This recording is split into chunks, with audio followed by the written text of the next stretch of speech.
Hello and welcome back. Today we are going to talk, or I'm going to talk, it's just me today, about full disclosures. And we've done full disclosures a handful of times over the years.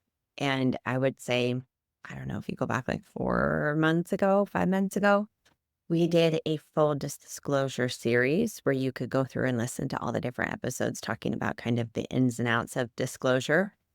But today, what I really want to talk about is something that I see that is coming up over and over again. And it is around how disclosure is one of the most feared and anticipated steps of recovery. But there's a big misunderstanding that's still out there.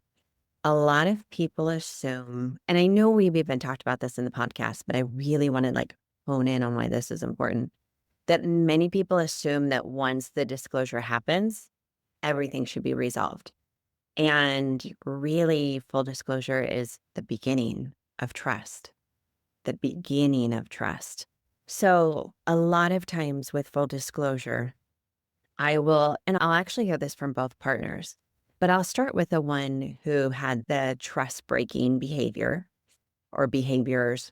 A lot of times there is this hope that if I put in all this work and I do this really huge, scary step, then we get to just move forward. And we do get to move forward and we do get to build upon that. But there is a misconception that that in and of itself is what restores trust.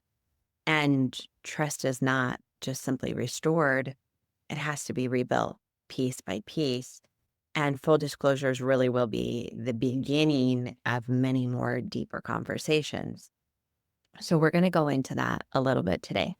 But before we go into that, I want to take a minute and just highlight and remind you, especially for those of you, if this is one of your first episodes on full disclosure, you can go back and listen to all the others later. But I want to talk about the reminder of why we do them and why they're important. Like I said, doing a full disclosure is really laying that foundation of truth.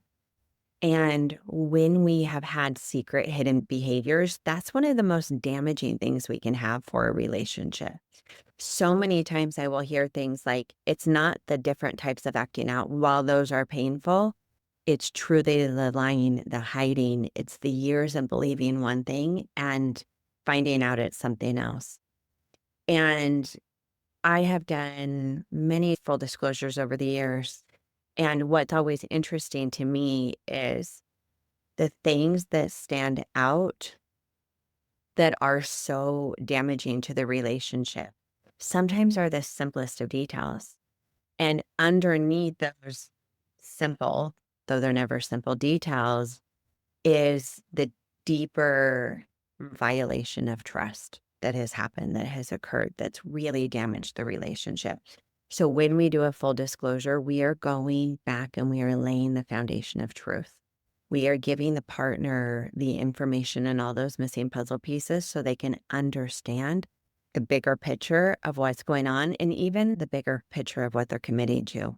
So part of that is really validating the partner's reality. A lot of times partners, and sometimes they don't even realize they've done this, and this can even come out in full disclosure of times that they were uncomfortable, times that something felt off. They get this validation of the reality of, no, my intuition actually was working. I didn't know it was. I didn't know what it meant, but I did sense something was off. Something felt wrong, or I begged and pleaded you to give to our relationship in this way or not go this one place because I could tell something was wrong.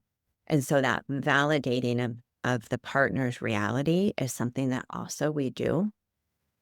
And when so much of lying and hiding includes gaslighting and manipulation in an attempt to protect those acting out behaviors and keep them in hiding and to protect oneself, that really does mess with the betrayed partner's reality. And so we want to go back and give them the sense of reality, the sense of what was and what is. Also, part of full disclosures is we want to create a shared narrative. So in healing and moving forward, we want to all be on the same page of what was and what is, And then that will allow us better to make decisions on moving forward on what could be or what we want.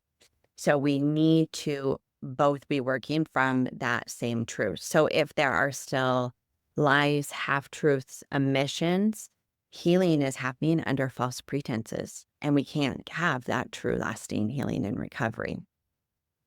And then there's the other pieces of this. And I'm not going to go in depth too much because we did a whole episode on this. But really, for the person who has acted outside of their values, for the individual who's seeking recovery, it allows you to be able to take ownership. It allows you to be able to remove shame. It allows you to be able to come out of these layers of denial, which we just talked about denial, right? The last episode with Luke Gordon, that we are able to start coming out of their denial. And so even some of that reality is being more real with ourselves. So there are so many benefits that can come to both partners, even if the relationship doesn't last, even if we don't have the healing of the relationship, there's individual healing that can come for both. And then if we choose to really keep working on the relationship, there's relationship healing that can come from a full disclosure. Why, though, full disclosure is not just a checking the box activity. And by all means, you can make it a checking the box activity. Here's why I wouldn't.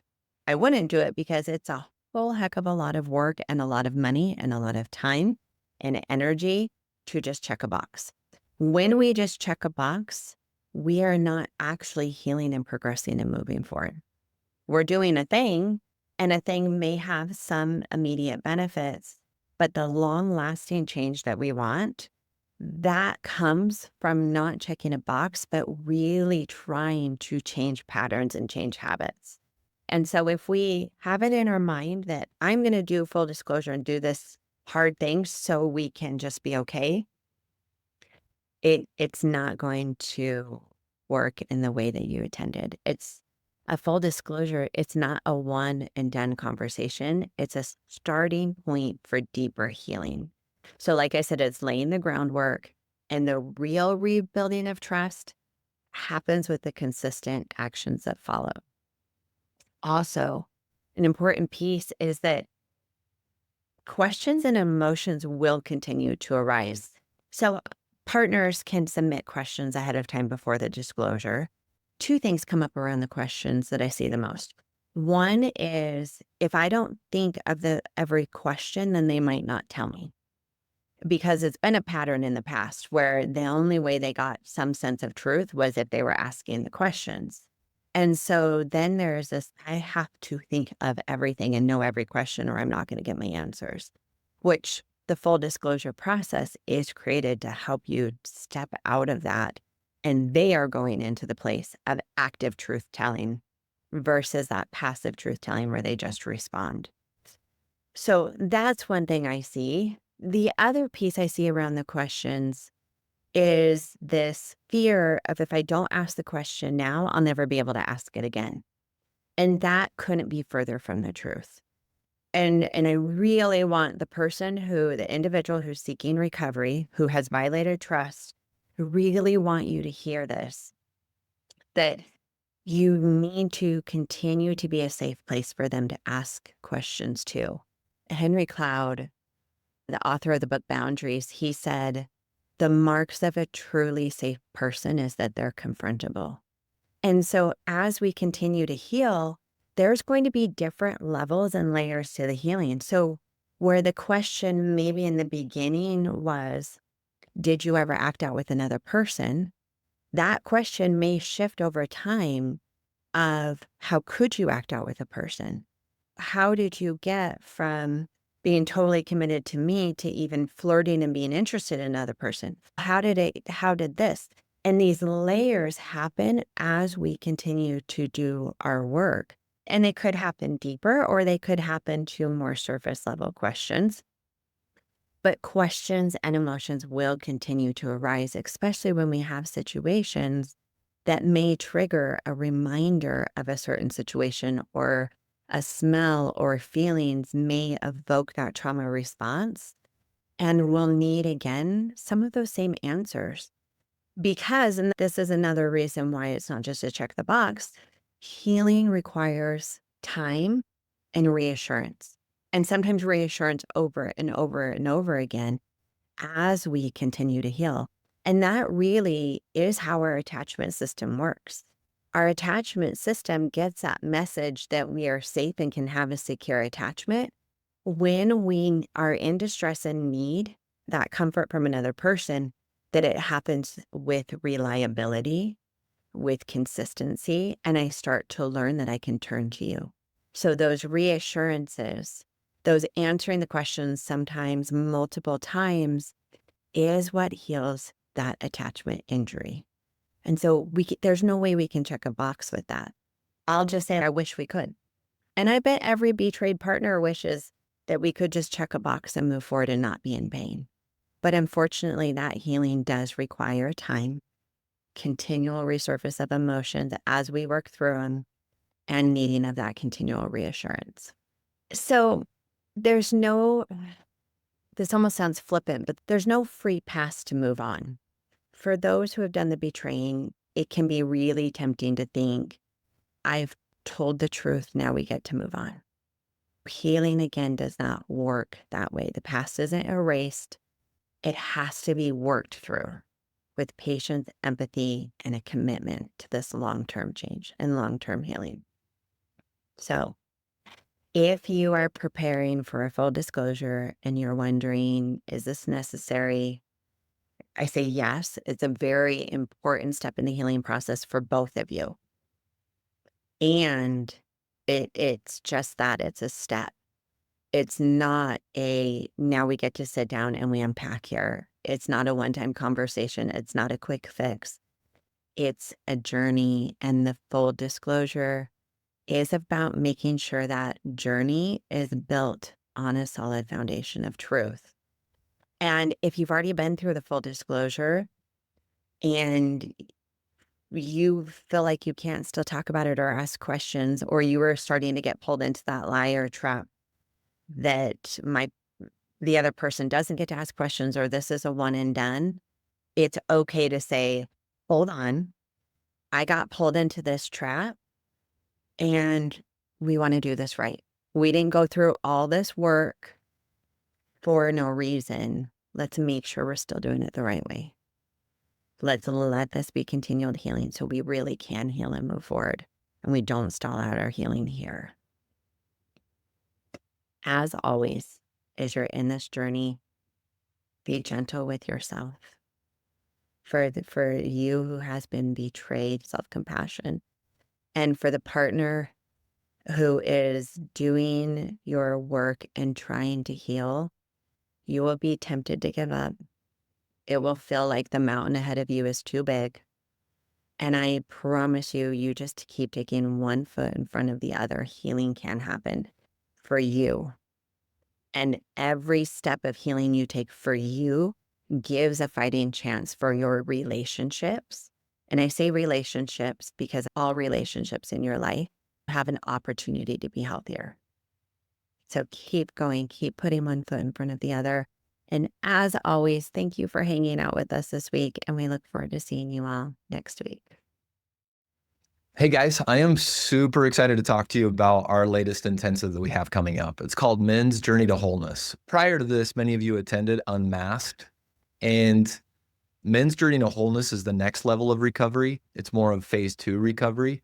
It's a relationship with self, so we can have a relationship with others. You're welcome to join us in the beautiful Spanish Fork area, and we are going to be having this on March 12th through the 14th. But let me tell you a little bit about it. It's a 3-day intensive. There's going to be a lot of transformational connection going on. That's going to be the focus. We're going to dive into the work.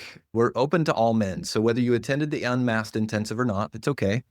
The focus is we're going to be building deeper relationship with yourself.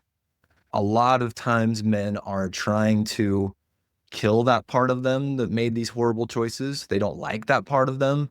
We're going to identify that part of us. And we're going to allow us to see something that we haven't seen before. We're going to learn about how your protective parts protect and how they've shielded you from things and how they're still shielding you from things. And we're going to release some of those burdens The principles are inspired by the book No Bad Parts. There's going to be activities. There's going to be experiential workshops. There's going to be hands-on exercises. There's going to be a lot of guided support. There'll be a couple surprises. You won't be sworn to secrecy, but it's going to be pretty fun to see everybody engage in the type of activities we have coming up for you. And let me tell you what a fair outcome might be if you decide to do something like this. By the end of the intensive, you're going to be able to embrace a part of yourself that maybe you haven't before and have some awareness around it. Much deeper connection with yourself and removing some of those barriers that keep you isolated. Also unburden yourself from the heaviness of the secrets. The secrets might be out there, but the burden of sharing parts of you that you just don't feel like you can share with other people. We'll give you some direction on how to sign up. Space is limited. I hate saying that. Definitely want you to hurry to registration. Reach out to us if you have questions. We will give you more information about how to sign up in the notes of this podcast and on our website. Hopefully we can see you there.